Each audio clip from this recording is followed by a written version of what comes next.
അപ്പൊ നമുക്ക് റിയാലിറ്റി ഷോയിലേക്ക് വരാം. അപ്പൊ റിയാലിറ്റി ഷോയില് എന്താ പറയാ, മധുചേട്ടൻ ആറാടുകയാണെന്ന് തന്നെ പറയാം.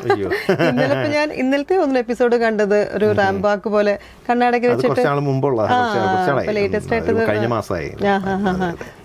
ഇപ്പം അത് മാത്രമല്ല, അപ്പം മിമിക്രിയാണത്, man of so many talents പറഞ്ഞ പോലെയാണ്. മിമിക്രിയും എന്റെ കൂടെ തന്നെ ഉണ്ട്. മിമിക്രി ഒരു അങ്ങനെ പ്രൊഫഷണലൊന്നും അല്ല, ഞാൻ ജസ്റ്റ് ട്രൈ ചെയ്യണമെന്ന് മാത്രമേ. പക്ഷെ ഞാൻ രജനീകാന്തിന്റെ ചിരി കേട്ടപ്പോൾ ശരിക്കും വിചാരിച്ചു ഇത് റെക്കോർഡഡ് ആണോ അതോ ഒറിജിനൽ ആണോ എന്നുള്ളത്.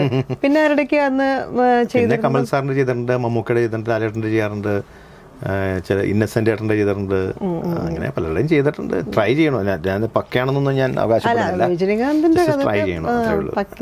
പല സിംഗേഴ്സും കുറച്ച് ഇമിറ്റേറ്റ് ചെയ്യുന്ന കഴിവുള്ളവരാണ്. എൻ്റെ പരിചയത്തിൽ തന്നെ എൻ്റെ വളരെ സുഹൃത്തുക്കൾ ഗായകരായിട്ടുള്ളവർ ഇങ്ങനെ കഴിവുള്ള ഇഷ്ടംപോലെ പേരുണ്ട്. പ്രത്യേകിച്ച് സുദീപ് പലരെയും ഇമിറ്റേറ്റ് ചെയ്യും, ശബ്ദം അനുകരിക്കും, പിന്നെ തമാശക്കാരനാണ് നല്ല. അങ്ങനെ പലരും ഈ ഫീൽഡിൽ പലരും ഉണ്ട്. അങ്ങനെ ദാസേട്ടൻ നന്നായിട്ട് ഇമിറ്റേറ്റ് ചെയ്യുന്ന ഒരാളാണ്. ജയേട്ടനും ഇമിറ്റേറ്റ് ചെയ്യാറുണ്ടായിരുന്നു എൻ്റെ അറിവിൽ.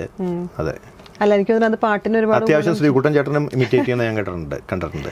പാട്ടിന് ഒരുപാട് ഗുണവും ചെയ്യുന്നു തോന്നുന്നു. കാരണം ശരിക്കും അങ്ങനെ ഒരു കഴിവ് നമ്മുടെ അങ്ങനെ ഒരു സംഭവം നമ്മുടെ കൂടെ ഉള്ളത് നല്ലതാണ്. ഈ ഹീറോയ്ക്കും അല്ലെങ്കിൽ സിറ്റുവേഷൻ അനുസരിച്ച് ശബ്ദം മാറ്റാനും എല്ലാം നമുക്ക് ഉപകാരം ചെയ്യും.